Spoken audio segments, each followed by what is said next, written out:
Welcome. ఈ మధ్య కాలంలో యూట్యూబ్ సెలబ్రిటీస్ న్యూసెన్స్ కేసులపైన అరెస్ట్ అవుతున్నారు. లేడీస్ అబ్యూసెస్ ఎందుకు ఇలా జరుగుతున్నాయి? ఈ మోడర్న్ పీరియడ్లో కూడా ఫుల్ సెక్యూరిటీ ఉన్నా కూడా ఎందుకు ఇలా అవుతున్నాయి?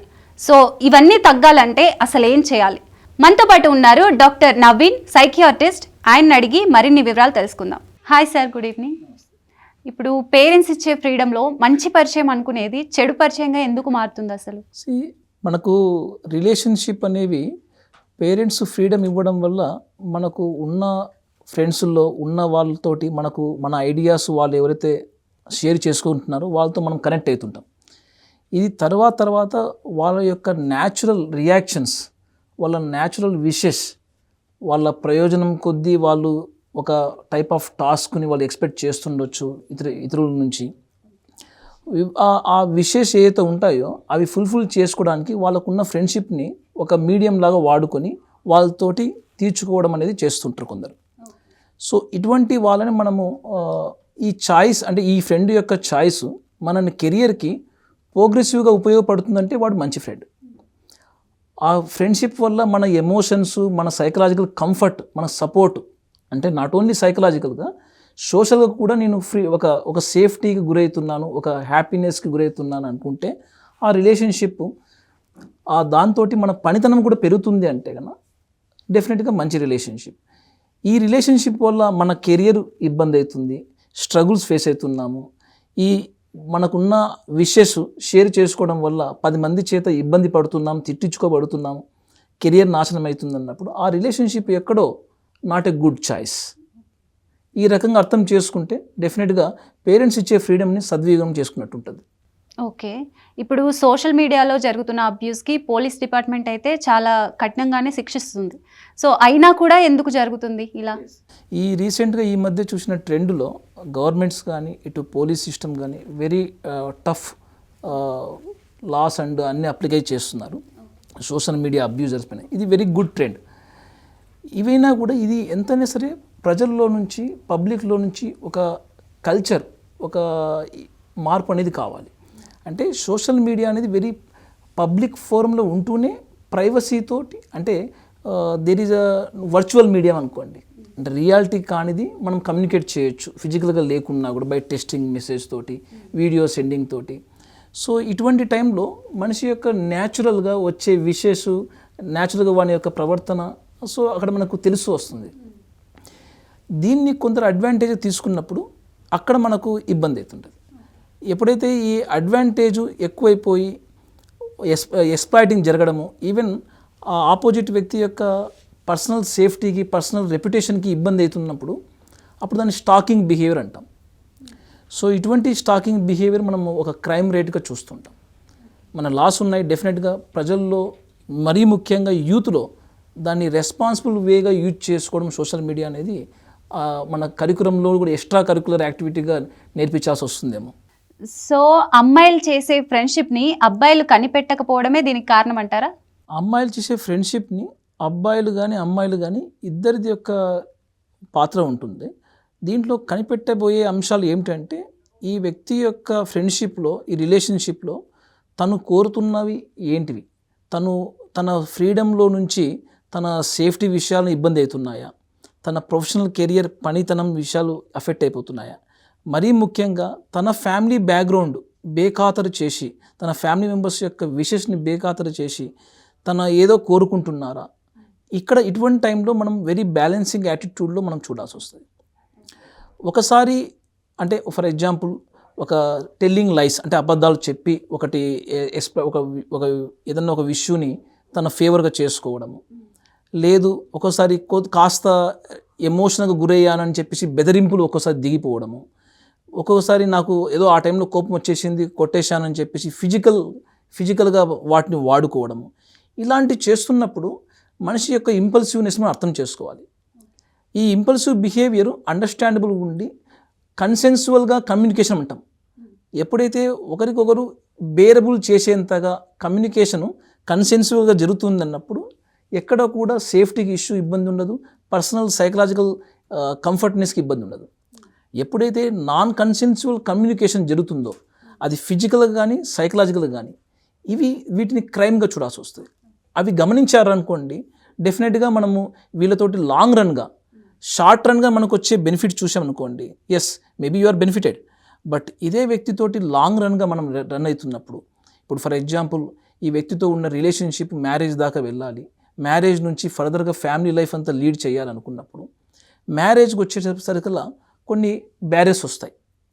క్యాస్ట్ అండ్ కమ్యూనిజం బ్యారియర్స్ అను, లేకుంటే రీజనల్ బ్యారియర్స్ అను, సంథింగ్ బ్యారియర్స్ వస్తాయి. ఈ బ్యారియర్స్ని కూడా మనం బ్యాలెన్స్గా అర్థం చేసుకోగలుగుతామా అంటే, ఇదే నా ఫ్రెండు, ఇదే మ్యారేజ్ అనే రిలేషన్షిప్ 10 మంది వచ్చి అచ్చింతలు వేసేలాగా ప్రశాంతంగా ఎంజాయ్ చేసేలాగా ఉన్న ఈవెంట్ని నేను తీసుకుంటున్న ఈవెంట్ ఎలా మేనేజ్ చేస్తున్నా, 10 మంది వచ్చి తిట్టేలాగా చేస్తున్నానా, 10 మంది వచ్చి ఇబ్బంది పడేలాగా చేసుకుంటున్నానా అని ఒక రకంగా ముందుగానే 4 కాన్సిక్వెన్సెస్ అబ్జర్వ్ చేసుకుంటే, దీన్ని మేనేజ్ చేయగలిగే ఒక ఒక ఒక విష్, ఒక చాయిస్ నాకు కావాలనుకున్నప్పుడు దాని ఫర్దర్గా వచ్చే ఛాలెంజెస్ కూడా మనం మేనేజ్ చేసుకుంటూ పోతున్నాం, కెరియర్ని పణంగా పెట్టకుండా ప్రోగ్రెస్ అవుతున్నాం, మనం 10 మందికి ఉపయోగపడేలాగా పేరు వచ్చేలాగా చేసుకుంటున్నాం అన్నప్పుడు డెఫినెట్గా అందరూ కూడా హర్షిస్తారు, ఇబ్బంది పడరు. సో ఈ రకంగా మేనేజ్ చేసుకోవడం ఇంపార్టెంట్. ఓకే, అయితే ఒక టీనేజర్కి అవతల వాళ్ళు అలా ఆలోచిస్తున్నారని మనం ఎలా చెప్తాం? ఎస్, టీనేజర్ యొక్క బ్రెయిన్ డెఫినెట్గా ఇంకా డెవలపింగ్ అయ్యే బ్రెయిన్, పైగా వాళ్ళలో ఒక ఎక్స్పెరిమెంటల్ స్టేజ్ అంటూ ఉంటుంది. అంటే ఈ పలానా ప్లేస్ ఎలా ఉంటుంది, పలానా వ్యక్తితో రిలేషన్షిప్ ఎలా ఉంటుంది అన్న ఒక ఎక్స్పెరిమెంట్ తోటి ఇన్హిబిషన్స్ తక్కువ ఉండే ఏజ్ కాబట్టి డెఫినెట్గా టీనేజర్స్కి ఎడ్యుకేషన్లో పాటుగా ఈ సోషల్ రిలేషన్షిప్, ఫ్రెండ్షిప్స్, లిమిటేషన్స్, మన కల్చర్ నేర్పించాలి. అందుకోసమే families are responsible, parents are very responsible. Friend circles ఎంత ఇంపార్టెంటో వాళ్ళని ఇన్ఫ్లుయెన్స్ చేసేంతగా family system, never you forget our roles also very important. ఇక్కడ మన కమ్యూనిటీ మ్యారేజెస్, మన కమ్యూనిటీలో ఉండే ఒక కల్చర్ ఏంటిదని దాని స్ట్రెంగ్త్కు చూపించాలి.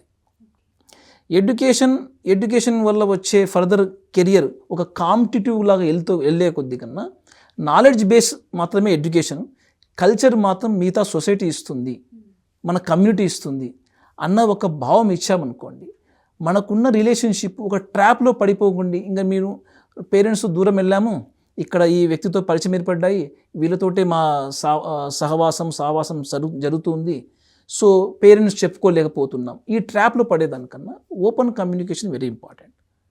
సపోర్టివ్ అండ్ ఓపెన్ కమ్యూనికేషన్ వాతావరణం మన ఫ్యామిలీలో ఇవ్వగలిగితే, వాళ్ళ ఒపీనియన్స్, వెరీ ఇంపార్టెంట్ ఒపీనియన్స్.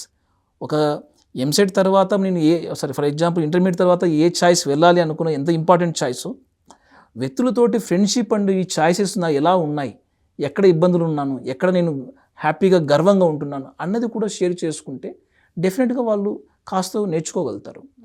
వీళ్ళలో ఎప్పుడైతే ఒంటరితనంగా కూర్చుంటున్నాడు మన టీనేజర్ అమ్మాయి కానీ అంతకుముందు వరకు బాగా ఉన్న కమ్యూనికేషన్ ఒక్కసారిగా ఐసోలేటెడ్ కోరుకుంటున్నారు. వీళ్ళు ఎవరితో మాట్లాడకుండా లోన్లీనెస్ అయిపోతున్నారు, ఎమోషనల్గా వెరీ అవుట్బస్ట్ అయిపోతున్నారు, ఫ్రీక్వెంట్గా నిద్ర సరిగా పోలేకపోతున్నారు.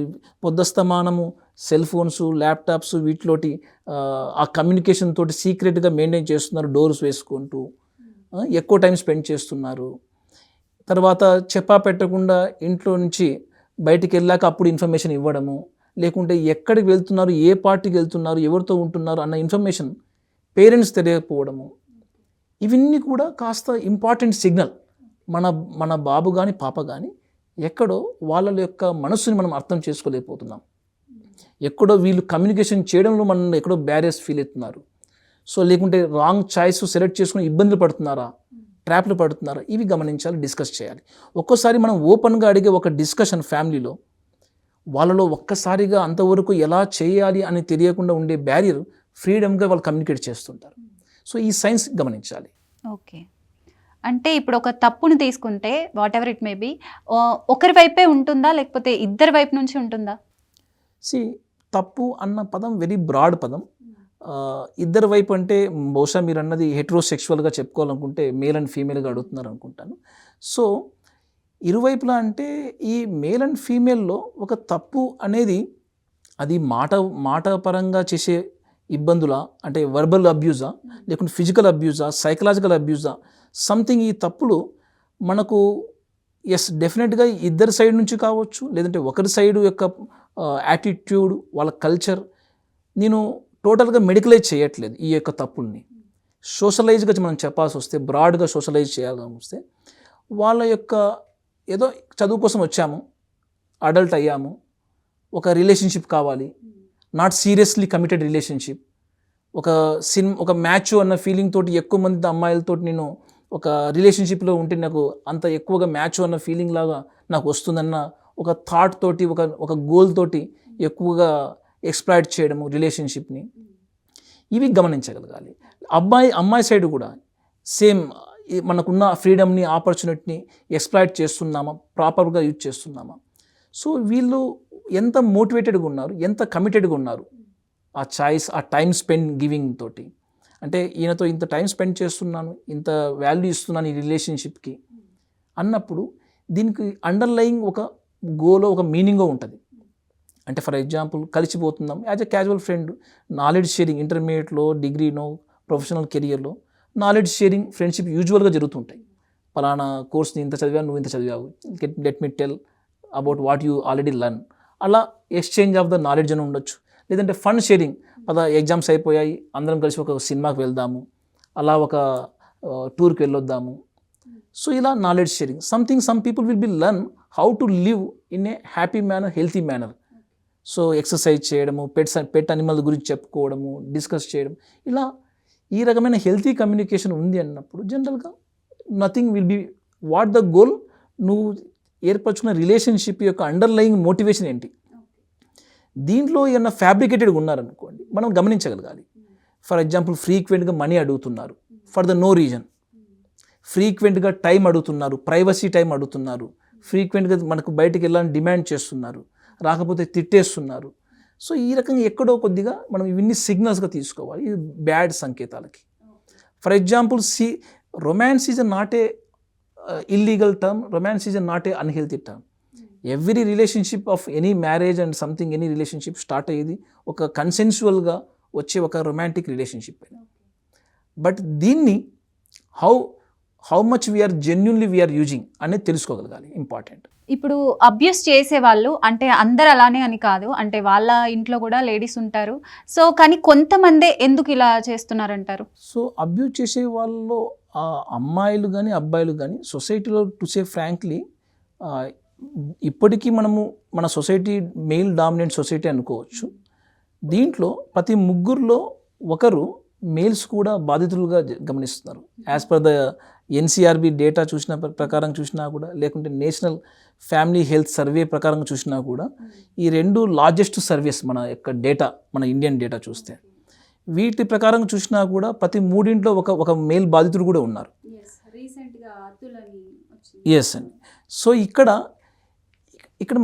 Females are most common, because వీటికి ఏమిటంటే within the marriage system, out of the marriage system, వీళ్ళకున్న సేఫ్టీ, వీళ్ళకున్న సెల్ఫ్ రెస్పెక్ట్, సో ఎక్కడో థ్రెట్గా ఫీల్ అవుతున్నప్పుడు. సో ఇది కల్చరల్గా, అంటే మన పేట్రియార్టికల్ కల్చర్గా ఉన్న సొసైటీ ఒక ఆర్కిటెక్చర్, అంటే మనకు మేల్స్ ఈ రకమైన రోల్స్ చేయాలి, ఫీమేల్స్ ఈ రకమైన రోల్స్ చేయాలి, ఎక్కడో సిస్టమ్ ఒక స్టెబిలైజ్ అయ్యింది. దీంట్లో పవర్ అండ్ కంట్రోల్ యూజ్ చేయడంలో దేనికి డామినెన్స్, మన యొక్క డామినెన్స్ చూపించాలి, మన యొక్క ఇంతవరకే మీ పర్మిషన్, ఇంతవరకు మించి పర్మిషన్ రాకూడదు అన్నది ఎక్కడో చూపించడం స్టార్ట్ అయినప్పుడు ఈ రిలేషన్షిప్లో ఇంబ్యాలెన్స్ వచ్చేస్తాయి.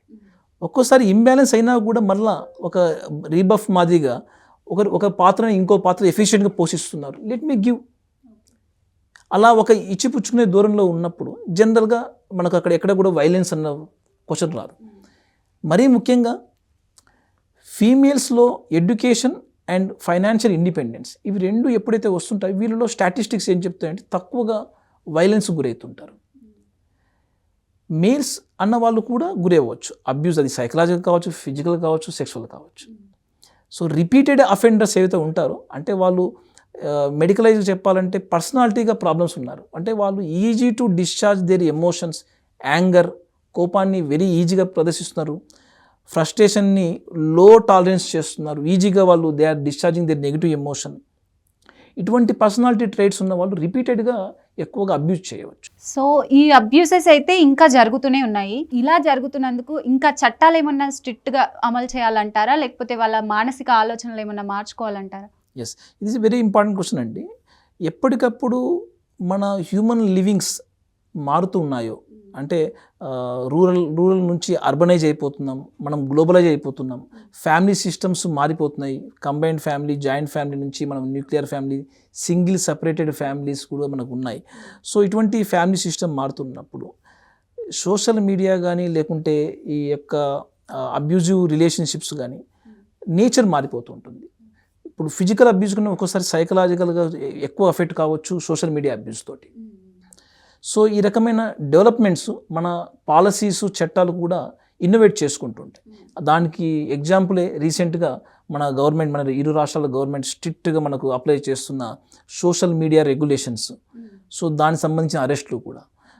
బట్ ఇవి ఇమ్మీడియట్గా తీసుకున్న ఒక ఎఫర్ట్స్. బట్ బ్యాలెన్స్గా కావాలి అన్నప్పుడు పబ్లిక్లో నుంచి యాటిట్యూడ్ కూడా మారుతూ ఉండాలి. ఒక రకమైన ఎగ్జాంపుల్ ఏమిటంటే మన ఫ్యామిలీ సిస్టంలో నుంచి కూడా మన ఎటువంటి ఫ్రెండ్షిప్ చేస్తున్నాం, మన సిస్టర్ తోటి మనం ఎటువంటి రిలేషన్షిప్ మెయింటైన్ చేస్తున్నాం, బ్రదర్తో ఎలా రిలేషన్షిప్ మెయింటైన్ చేస్తున్నాం, వీటిని ప్యారలల్గా మన ఫ్రెండ్షిప్ రిలేషన్షిప్ కూడా మనం అలా మేనేజ్ చేస్తున్నామా లేదా, సో వాల్యూ ఎంత ఇస్తున్నాం, ఏ ప్రయారిటీ చేస్తున్నాం, మన education main goal only money earning, only మన సంథింగ్ కాంపిటేటివ్నెస్గానే ఉందా, సంథింగ్ మన యొక్క ఎడ్యుకేషన్ మన కల్చర్ నేర్పిస్తుంది, మనకు కాస్త నాలెడ్జ్ పెంచగలుగుతుంది, ఈ రకమైన ప్రయారిటీ మాత్రమే. బట్ మిగతా ప్రయారిటీస్ మన యొక్క ఫ్యామిలీ రోల్ రెస్పాన్సిబిలిటీస్, మన మదర్, ఫాదర్, బ్రదర్, సిస్టర్, ఈ రిలేషన్షిప్స్తో పాటు కల్చరల్ కమ్యూనిటీ కూడా స్ట్రెంగ్తెన్ కావాలి. ఎప్పుడైతే పబ్లిక్లో నుంచి మనకు చేంజెస్ వస్తాయో డెఫినెట్గా ఈ చట్టాలకు కాంప్లిమెంటరీగా డెవలప్మెంట్ జరుగుతుంది. వీటితో ఒక్కటే అరికట్టలేం. ఎప్పుడైతే పోలీసు అండ్ లాస్ ఒక్కటే మన సమాజాన్ని ఒక్కటే మనల్ని అరికట్టాలంటే చాలా స్ట్రెయినస్ ప్రాసెస్. పబ్లిక్ అండ్ పీపుల్స్లో మార్పు వచ్చిందనుకో వెరీ కాంప్లిమెంటరీగా ఉంటుంది. Thank you. Yes sir, thank you so much sir for your inputs. So చూసారు కదా, మరొక ఎపిసోడ్తో మళ్ళీ కలుద్దాం.